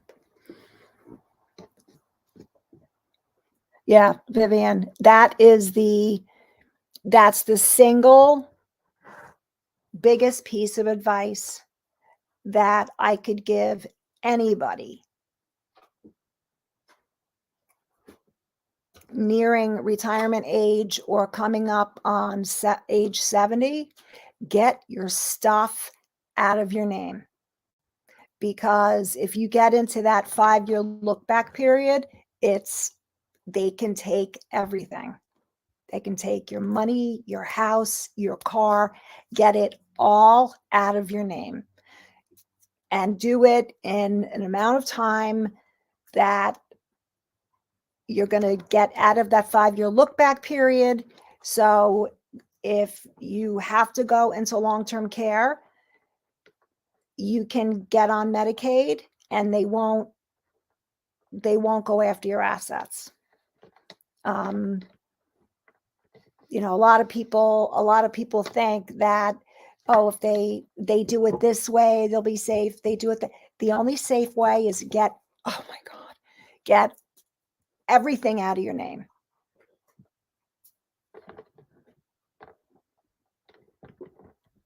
Oh, flower power, that's nice. Seasoned assets, yep.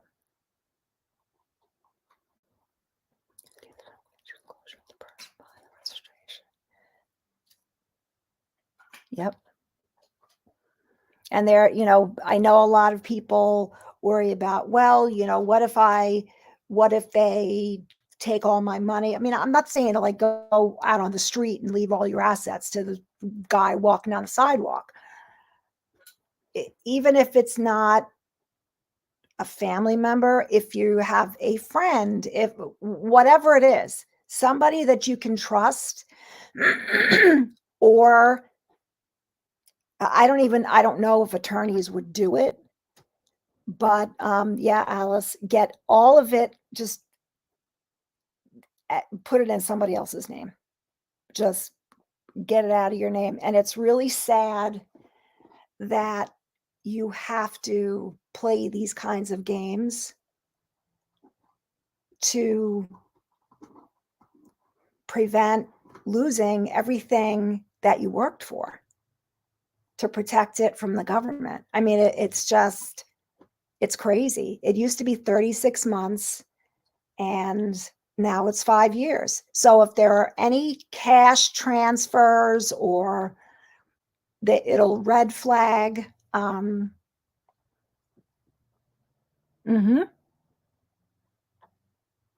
Feline.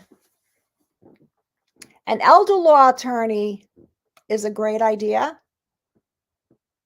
They're not free. In fact, they're very, very, very expensive, because before mom ended up in the hospital, which led to her, she went to rehab and then I couldn't take care of her anymore. I went to an elder law attorney and they were going to file the community Medicaid application, even though they said you probably won't get anything. I mean, at that, I was desperate, but they were not cheap. I wrote them a check for $10,000. That's what they wanted. And it wasn't until I started looking into things myself. You don't need an attorney.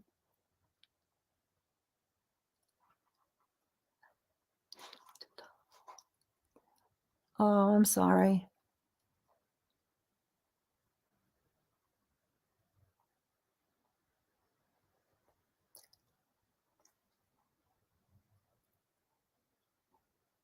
Is the clawback for bankruptcy, is that federal or is it state, Vivian? But the fact that you have to play games to prevent losing everything you have, when the government pisses money away on who knows. I mean, years ago I had heard that they paid $1 million to study methane production from cows. I don't know who is conducting the research. I don't know how they conducted the research, but this is going back like 40 years. $1 million to study the methane output from cows. Okay. Is that it? It's federal? Okay.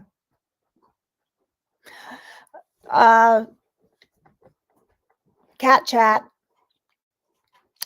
These dogs have pulled me through lots of times when, like, you weren't here before. If it weren't for them, there probably would have been a lot of days where I never got out of bed. But I have to take care of them. I have to let them out. I have to feed them. You just made it for the 5-year clawback. Yeah. But, the easiest thing to do is, before you reach that 5-year, or you reach the point where, anything can happen. So I'm not saying that, when it's not going to happen until you're 70. I mean, people have strokes when they're 50. But for the vast majority of people, get your assets out of your name.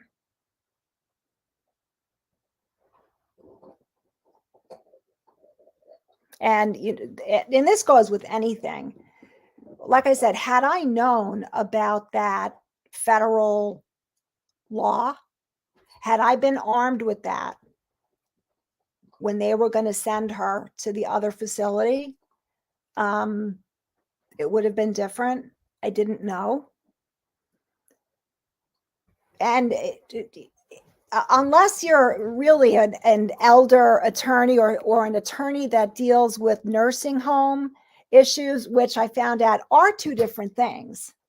An elder law attorney won't necessarily know all the laws for nursing. I mean, it's just like,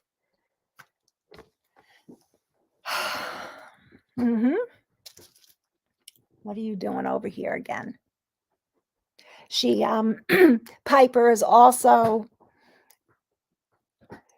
she's blowing her coat, but it's more than just blowing her coat. The breeder, she was spayed in November, I think. I think back in November. Let's see. November 7th. And her breeder said that she was going to lose all her hair and she was going to be naked. And I'm pretty good friends with the breeder. I mean, I have 3 of her dogs. So I said, no, she's not going to be naked. And every week that went by with her not losing her hair, I kept saying, see, she's not naked. She's not naked. Well, now it's in full swing. I can pull clumps of undercoat out. So I have a feeling, I looked it up online, and it does say that from the spay, between the anesthesia and losing all the hormones, that they do lose most of their coat. And when the coat comes in, it's different. And I really hope that's not true, because Piper around her neck is so much softer than Holly and Zoya. She's super soft. I don't know if she'll stay that way when she gets her adult coat in. But she does want to go outside. She's hitting her outside button. Naked dog. And it's funny because the breeder, she knows all this stuff. And she's like, Piper's going to be naked. I'm like, what? Naked in the winter? Why don't you come up here and show everybody your cute face? She always wants to hold my hand. She sits down and she always wants to hold my hand.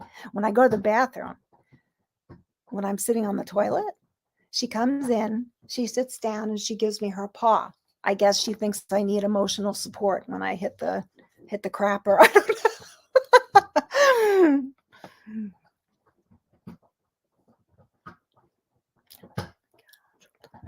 Oh boy.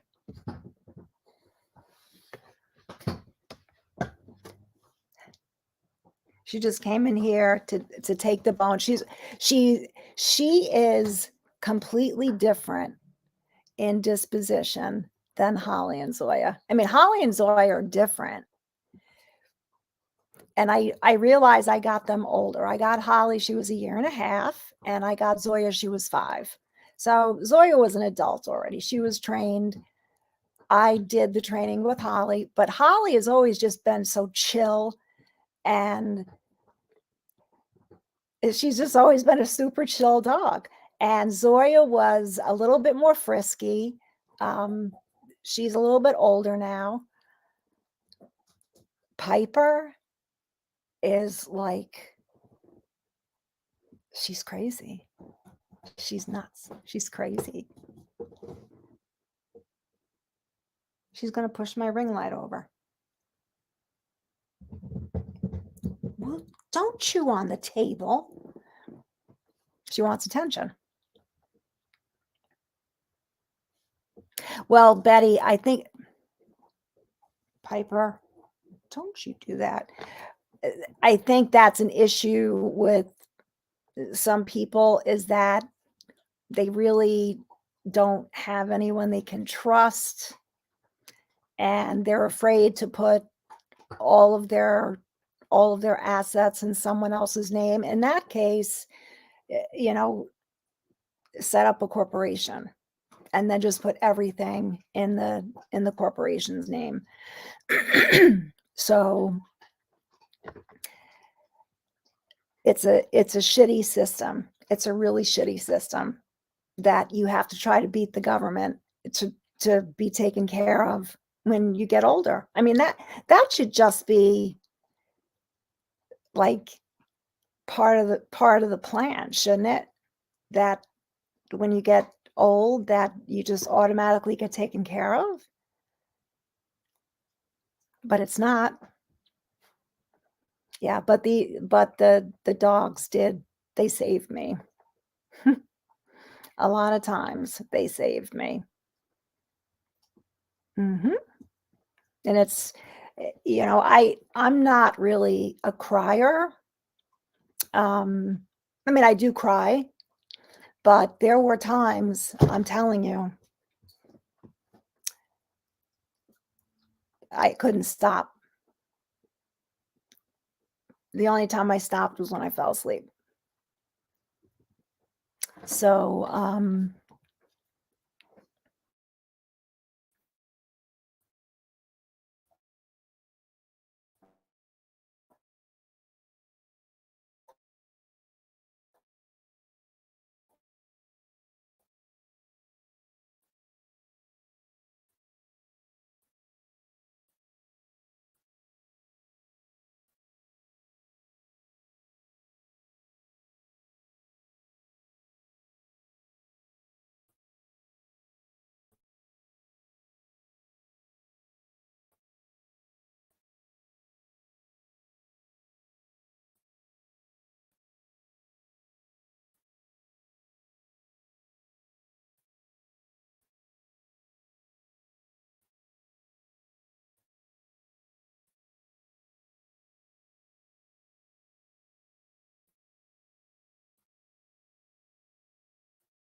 Mhm.